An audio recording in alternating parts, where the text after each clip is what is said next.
whoever turns up on the night and executes the game plan the best is going to win.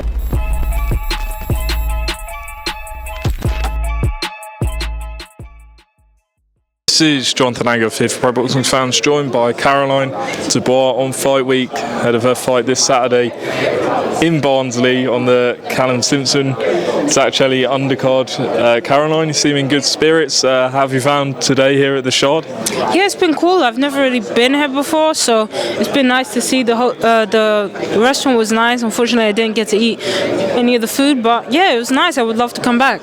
It's a big fight on Saturday night. You've had your IBO title shots, but this really gets you, I believe, mandatory to Katy Taylor if you win this fight. What would you know about your opponent? She's tough.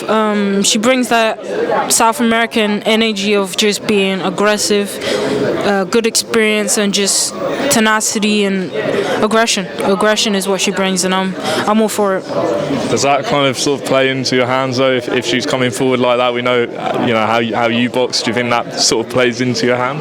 I think stylistically it's a good matchup. I think the fans are gonna love it, and in terms of it playing into my hands, I believe I win. I believe I win by potentially a knockout. I think I can get to her. I think I can break her down and bust her up. But listen, we're gonna have to see. She's tough. She's game. Never been beaten.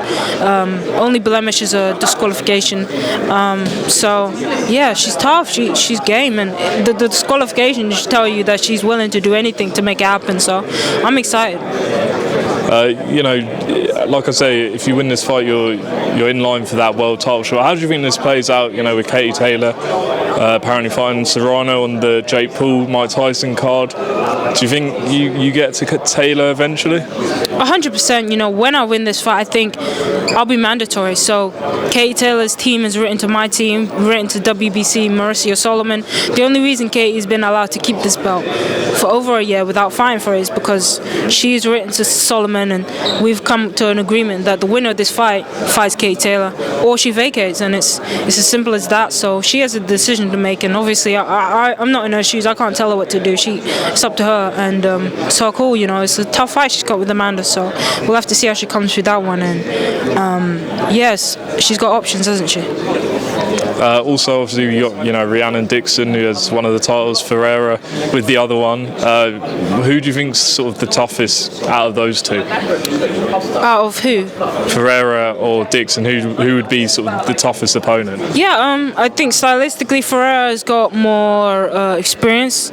Obviously, as a pro, she hasn't had so many, but as an amateur, she's got she's fought every style, beaten a lot of them, and she's confident. She's bringing confidence, and that she's at the Olympics now. She wins. That's another boost to that self-esteem. So I think she'll be the harder challenge.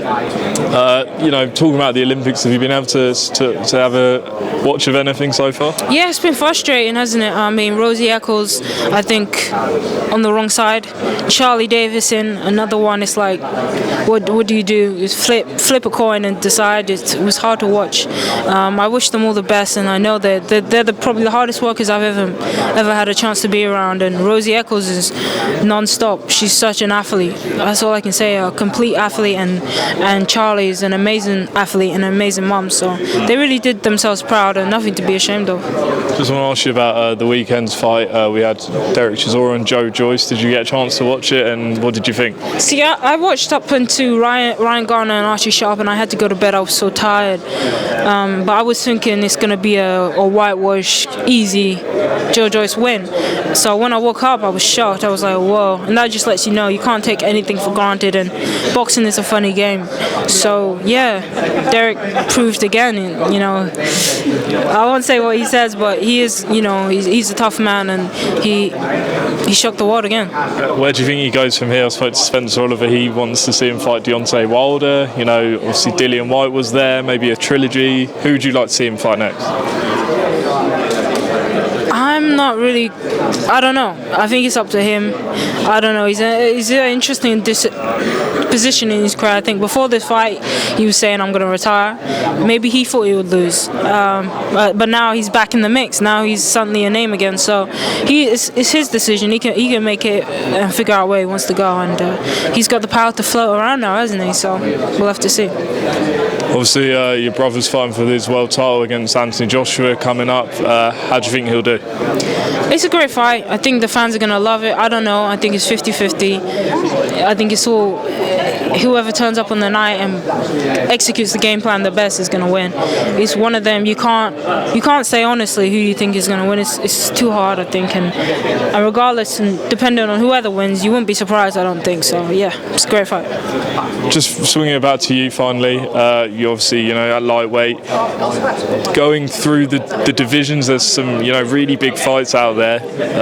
How far do you think you can go up the weight division? I think the heaviest I'll go is 154, so it's a bit far. I'm at 135 now, so it's a big jump, and I'm excited. I think I have a potential to move up in weight, be undisputed world champion, and that's what I intend to do. Actually, just finally, Claressa Shields, who you've got a really good relationship with, won the heavyweight title on the weekend. She's always supported you. Proud of her, and what did you make of it? Yeah, she really showed out for, again, her city. I think it was a good performance. She showed power, she showed skill, and the level that she's been talking about. Fortunately, Claressa's in a division where there isn't many names that people recognize, so she won't get respect for what she does. So she may not get the respect from the public. Like, people won't recognize the opponent, so they won't give her the respect that she deserves. But yeah, she's proven once again why she's the best. And when she does sort of call it a day, where do you think her legacy will be in the all-time list? Do you think she's the best of all time? I don't know. It's hard to say. There's too many names, but I do know that when she does retire, she will definitely be in the Hall of Fame, and she most definitely will be considered as one of the best, if not the best, female fighter. Caroline, best of luck this weekend in Barnsley, interim world title fight on Sky Sports. Good luck. Thank you. I appreciate it.